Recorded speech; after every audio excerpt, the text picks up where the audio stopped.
Assalamualaikum warahmatullahi wabarakatuh.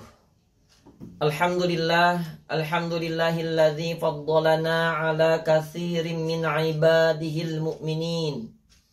Ashhadu an la ilaha illallah al-malikul haqqul mubin wa ashhadu anna Muhammadan abduhu wa rasuluhu shadiqul wa'dil amin.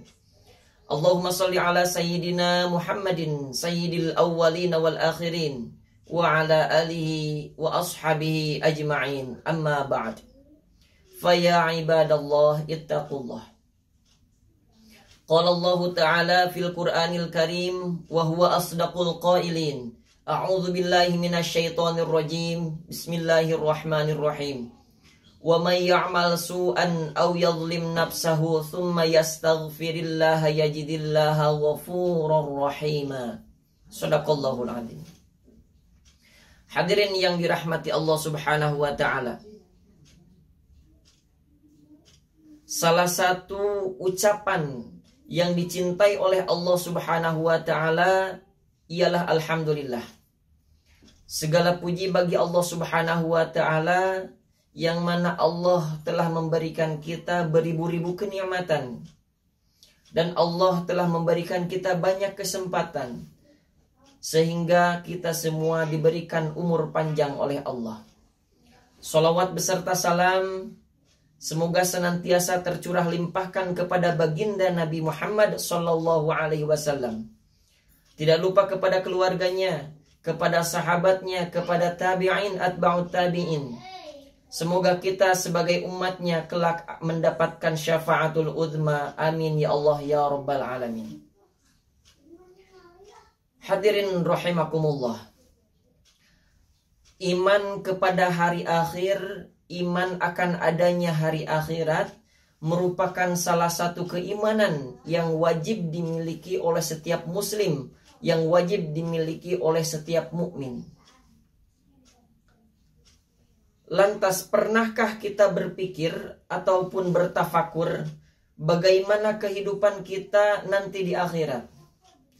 Bagaimana kehidupan kita setelah menjalani kehidupan di dunia ini? Apakah kita kehidupan di akhirat akan bahagia, ataukah sebaliknya kehidupan kita nanti di akhirat akan sengsara dan celaka? Kebahagiaan dan kesengsaraan kehidupan seseorang ketika nanti di akhirat tergantung bagaimana dia menjalani kehidupan saat di dunia saat ini. Kehidupan di akhirat adalah kehidupan yang abadi, kekal dan selama-lamanya. Bekal apa, persiapan apa yang harus disiapkan oleh seorang muslim, oleh seorang mukmin untuk kehidupan akhirat yang kekal tersebut?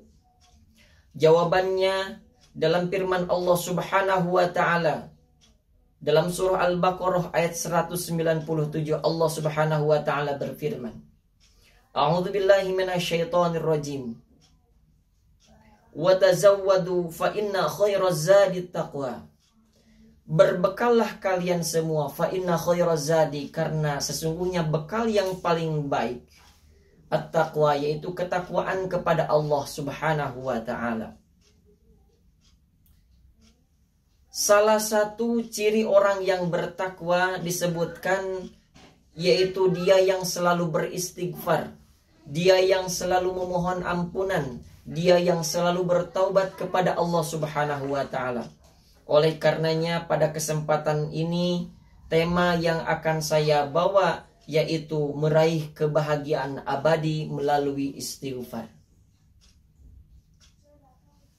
Disebutkan bahwa seorang muttaqin, orang yang bertakwa, ialah dia yang selalu beristighfar, dia yang selalu membaca ampunan kepada Allah Subhanahu wa ta'ala melalui istighfar, memohon ampun kepada Allah.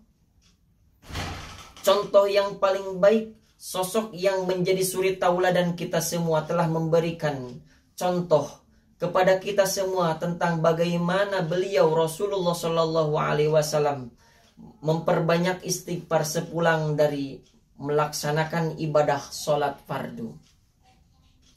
Padahal dikatakan dalam sebuah riwayat, Rasulullah Shallallahu Alaihi Wasallam dijamin oleh Allah akan diampuni dosa-dosanya, baik itu dosa yang telah lampau maupun dosa yang akan datang, sesuai dengan firman Allah dalam surah Al-Fatih ayat 2. Maka dalam sebuah hadis Rasulullah Shallallahu Alaihi Wasallam berkata, ya ayyuhan nasu, hei manusia sekalian, tubu ilallah, bertaubatlah kalian semua kepada Allah, memohon ampunlah kalian semua kepada Allah. Fa inni atubu, sesungguhnya aku bertaubat kepada Allah, fil yaumi, dalam satu hari, ilaihi, kepada Allah, mi'ata marrah, 100 kali. Dalam riwayat lain paling sedikit 70 kali. Rasulullah Shallallahu Alaihi Wasallam yang sudah dijamin oleh Allah dosanya diampuni, tidak meninggalkan amalan istighfar. Kenapa? Karena merupakan salah satu bentuk syukur beliau kepada Allah Subhanahu wa Ta'ala. Maka dalam suatu ketika Siti Aisyah melihat ibadah Rasulullah yang begitu giat, Siti Aisyah penasaran, bertanya kepada Rasulullah, ya Rasulullah, atasna'u hadza wa qad ghufira laka ma taqaddama min dzambika wa ma ta'akhkhara.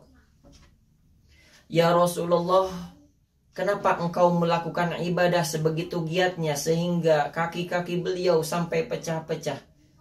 Padahal dosa beliau sudah yakin diampuni oleh Allah Subhanahu wa Ta'ala, dosa yang telah lampau maupun dosa yang akan datang.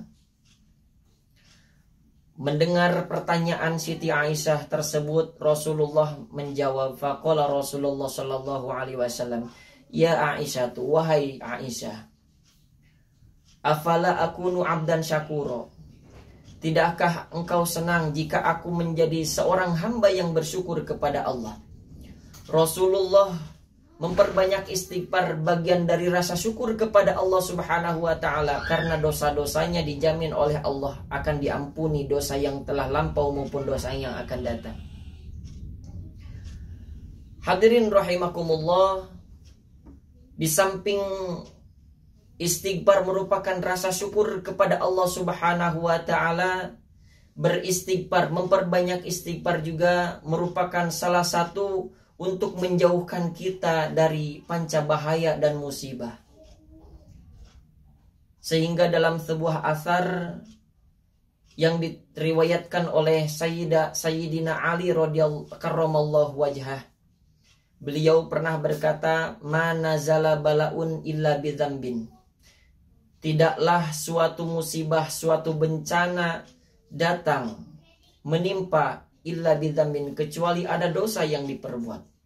Wala rufi'a illa bitaubatin, tidaklah suatu musibah bencana diangkat oleh Allah Subhanahu wa Ta'ala, dihilangkan bencana dan musibah tersebut illa bitaubatin, kecuali dengan taubat kepada Allah Subhanahu wa Ta'ala. Rasulullah yang begitu suci, dijamin oleh Allah Subhanahu wa Ta'ala dosanya akan diampuni, memperbanyak istighfar. Apalagi kita sebagai manusia biasa yang tak luput dari dosa, pandangan kita barangkali sering tertuju terhadap hal-hal yang tidak dicintai oleh Allah. Telinga kita, mulut kita, semua anggota badan kita barangkali banyak melakukan hal-hal yang tidak dicintai oleh Allah Subhanahu wa Ta'ala. Sudah sepatutnya kita memperbanyak istighfar.